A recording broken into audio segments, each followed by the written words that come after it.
Hello and welcome back to the Only One Formula YouTube channel. I'm your host Josh, and today I am discussing George Russell. Is he the man? Is he really the man that can take Mercedes back to the World Championship crown in 2025? As we all know, Lewis is off to Ferrari. That's come as massive bombshell news that no one expected. But it kind of leaves a hole in the Mercedes camp.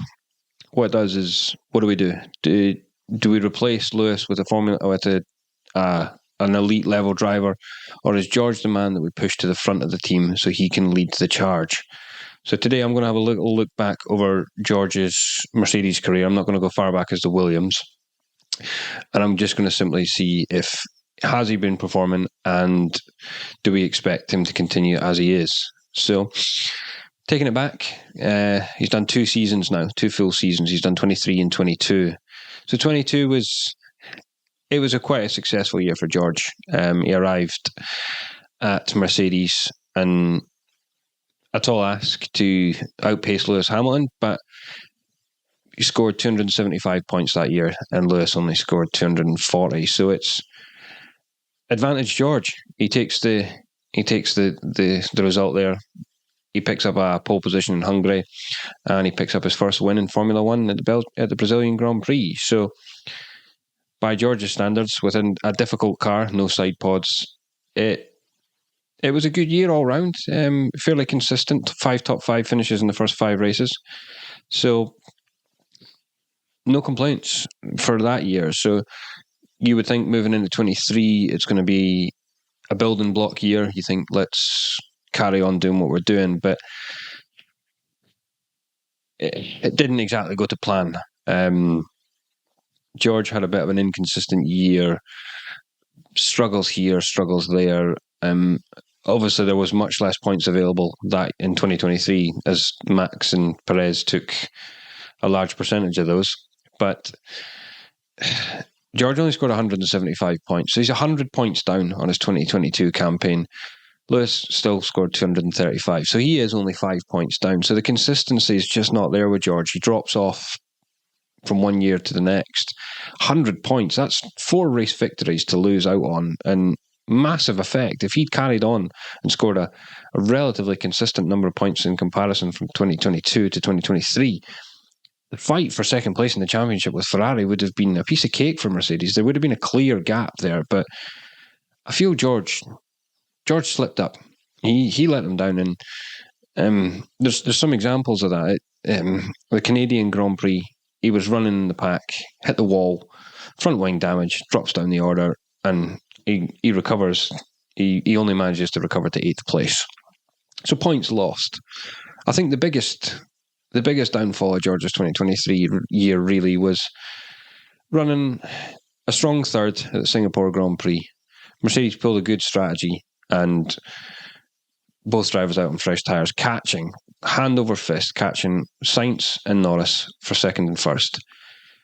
And on the final lap, George sticks it in the wall. He clips the wall, and that's it. So Lewis hoovers up 3rd place, but he lets Sainz and he lets Norris off the hook. And points lost, so he's lost points. Okay, Lewis collects a couple more, but Charles Leclerc, that's further down the order, he's knocked up a few. So the effects are they're compounding, and where George is really struggling. So yeah, the Vegas Grand Prix, he's not even in the same league as Max last year. So why are you battling so hard with Max? And for you to go down the inside, clip Max, and get a 5-second penalty that pushes you back down the order again, you think, why? Why are you wasting your time with these battles? Look to the bigger picture for what you need to do. He hit Sainz, turn 1, the United States Grand Prix in Texas, and you think, again, your race isn't won on the first lap. It's too small-minded. You need to look to the bigger picture here, George, and see what's going on. Now, I don't want everyone to think that this video is purely just a bash George. That's not the case. He's showed phenomenal pace. He showed really, really good speed and what he can do with the car, and that's evident. 275 points to Lewis's 240 in 2022, and you tell me that it's hard to beat Lewis in his own machinery. Who else has done it? Apart from Rosberg, 2016. Who else has done it? So Yeah, I don't want this video everyone to think that I'm just bashing on George, and that's not the case. I like George. I think he's got the potential to be a world champion, but he really, really needs to settle into the car for what he's doing. Like Lewis, you can guarantee when you put Lewis out, even if in the machinery is not quite what it needs to be, Lewis is consistently scoring strong points week in, week out, and that's what Mercedes need.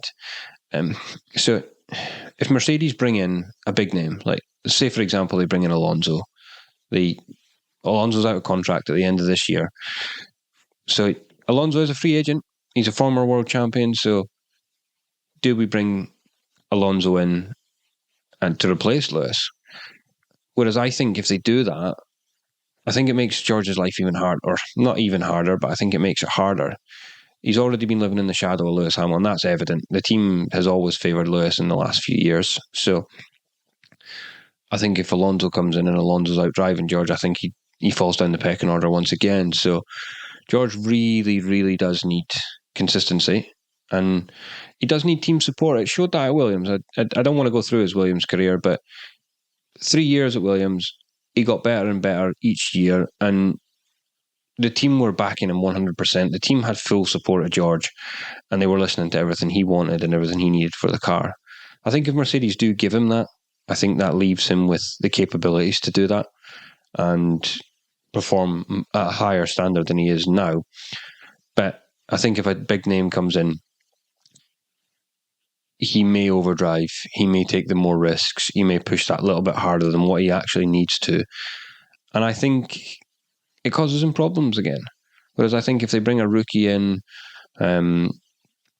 it just eases the pressure on George. He's given the clear, I'm the leader of the team title. And I think he settles into the car. I think he does well.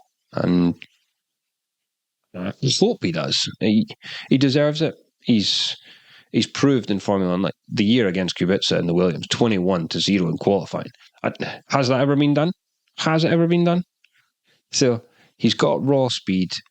He's a Formula 2 champion. He's a GP3 champion. And there's only a few drivers in history that have won those titles consecutively. So, and the caliber of Lewis Hamilton, Charles Leclerc, Nico Hulkenberg is one of them as well. So he's got raw pace. He just needs the full support of the team. I think if he has the backing, I think if he has the support, I think you get the results from George. So let me know in the comments what you think. If I've missed anything with George, I don't want, this isn't a video bashing George. I fully support George, and I really do hope he brings it to the front. I think he brings Mercedes back to the front. I just think he needs to calm down, settle into the drive, and bring home consistent results. That's what Mercedes need in this time. So let me know if you guys think I've missed anything. I'm looking to see what you guys think. Is George the right man to do the job or not? And I'll see you on the next one.